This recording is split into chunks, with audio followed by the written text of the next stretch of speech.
Home Care Attendant Training. The Home Care Attendant Training is a 2-week intensive training program.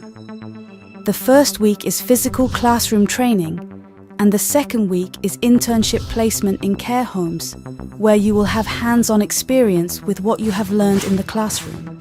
The training entails theories of basic human needs, communication, and interpersonal skills in a home care setting, working with the elderly and children, and so much more.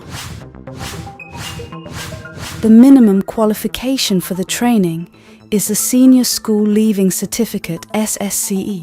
I really enjoyed the training. After the training, MyMedicalBank will issue a certificate that qualifies you to apply for jobs within and outside Nigeria.